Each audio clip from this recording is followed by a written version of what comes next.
Tips for getting your child to tell you about it. The best defense against bullying is openness and talking about it. But it can often be hard to get your child to do that. They may be ashamed, or embarrassed, or be scared that you'll have a bad reaction. You can help mitigate this issue by not showing your emotions and being clinical about the discussion so that you can get your child to talk to you. 1. Don't be emotional, keep your emotions to yourself.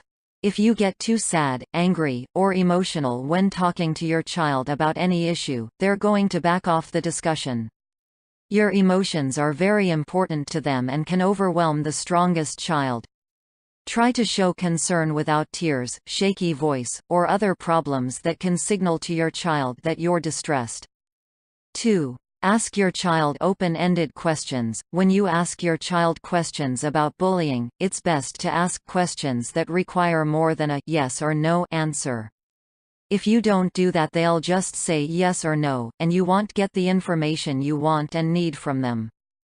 3. Do not judge your child. No matter what your child tells you, don't judge them or make them feel judged. That's not the best way to get them to tell you things. Even if they reacted badly to the situation, it's not the time to judge. Instead, it's the time to listen to them so that you know what to do next. 4. Notice the signs. Learn the signs of bullying so that you can pay attention to what is going on without even talking to your child. That way you have a clue about what questions to ask your child when you do try to talk to them about bullying. 5. Avoid the word bully. It's best not to use the word bully when you're talking to them about bullying. Instead, talk about the behaviors when you're identifying what happened to them. For example, if your child talks about someone at school who is physically intimidating them, don't call that child a bully, just talk about the behavior. 6. Help them build anti-bullying skills. Do talk to your child about how to mitigate bullying by not responding in the way that the child doing the mean behavior likes. For example, many bullies act that way to intimidate someone who they see as competition. If you want to stop them, don't respond in a way that shows them it's working. 7. Understand the causes of bullying. If you can get into the research about the types of things that causes a child to participate in bullying, you can also usually figure out how to stop it. Many bullies are simply scared kids who are trying to get control. That doesn't help your child who is being harmed right away, but you can possibly put a stop to the bullying by understanding the behavior long term. 8. Listen. The best thing you can do to get your child to talk to you is to listen to them. When you listen, you'll repeat what you think you heard, and you'll also not judge, nor try to tell them what to do right away or overreact to anything. When talking about anything with your child, including bullying, it's imperative that you don't let your emotions take over. It will make your child clam up and be afraid to go further into the discussion. Keep your calm and let them talk more than you. You'll get much more information that way. What makes a child become a target for bullying? While most parents want a list of the things that can cause a child to become a target for bullying, understand that this list is just a norm. It's not the definitive rule.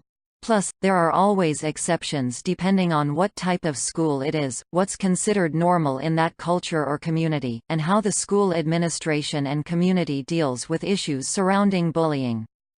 1. The teacher's pet. Often a teacher's pet is a target, mostly because they are good at something.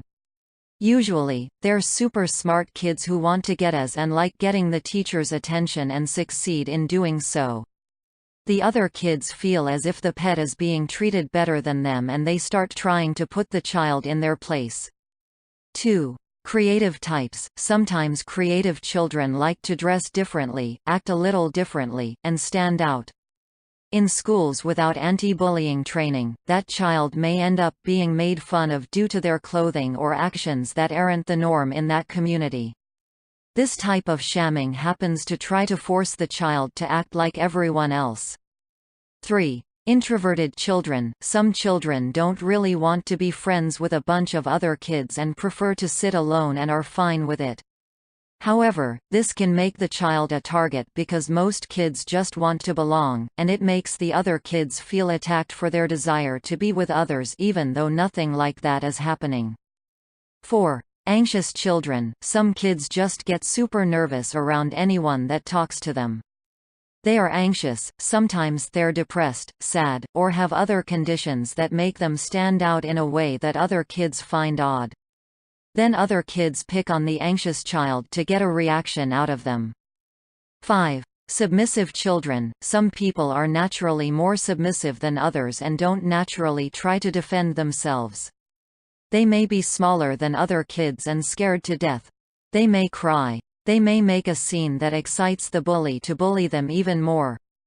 6. Children who don't make friends easily. Some children have a hard time making friends, and are very awkward socially even though they don't want to be. This type of difference is taken as the child being stuck up or thinking they're better than the other kids, which then causes the kids to start bullying that child. 7. Children who are different. Any type of difference from normative standards will make a child a target. Whether it's bright red hair, sexuality, or something else that makes the child stand out as different, it can be a whistle call to the bullies to attack. 8. Children who make the bully feel threatened. Sometimes the bullying happens because the bully feels threatened. The bully might be a leader in the school and gets all the other kids to attack that child they feel threatened by. It happens within sports teams, academic teams, and in any type of competitive group. 9. Children who have unique physical characteristics. Some children may have characteristics that make them stand out. For example, they may have lots of freckles, or warts, or something on them that makes them stand out as not normal to the bullies, making them a target. 10. Children who have an illness or disability. Sadly, children who are sick or disabled often get picked on too. The bullying can be extremely bad in these cases, as often these children are totally unable to defend themselves on their own. 11. Children who have an uncommon religion. Often, children who have extreme religions that control how they dress, wear their hair, and act, so that they stand out and seem very different, end up being bullied. Jewish, Muslim, fundamentalists, polygamists, and so forth are in danger of being bullied more often than most. 12. Children who are in the minority race. When a child's race stands out as different in the community, they may be subject to violent racial bullying that can harm them mentally and physically. Even though these things can make children targets, this in no way implies that it's their fault. It's not. Children have to be taught that it's okay to be different and it's wrong to pick on people because of their differences or even if they have an annoying personality.